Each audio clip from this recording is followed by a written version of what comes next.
Samantala, sinimulan nang gamitin ang beep card sa ilang bus sa Bonifacio Global City. Ito yung card na ginagamit ng pambayad sa MRT at LRT. Umaaksyon si Gerard de la Peña. Level up na ang mga bus na ito na biyaheng Bonifacio Global City. Wala ng konduktor dahil ang pagbabayad ng pasahe, card na ang gamit.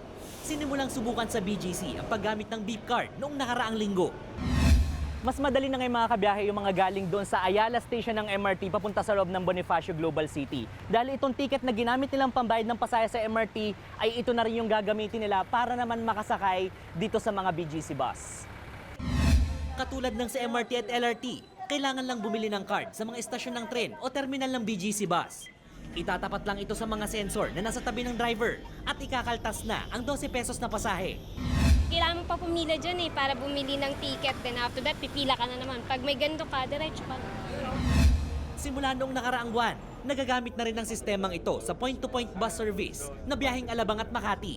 Bukod sa beep cards, pwede ring bumili ng Paymaya cards na ito para magamit din sa pagsakay sa Uber. That's the base of the riding public in the trains. It's so convenient to, imbis na bumili ka ng standalone beep, why don't I put the beep functionality into the Paymaya Visa card?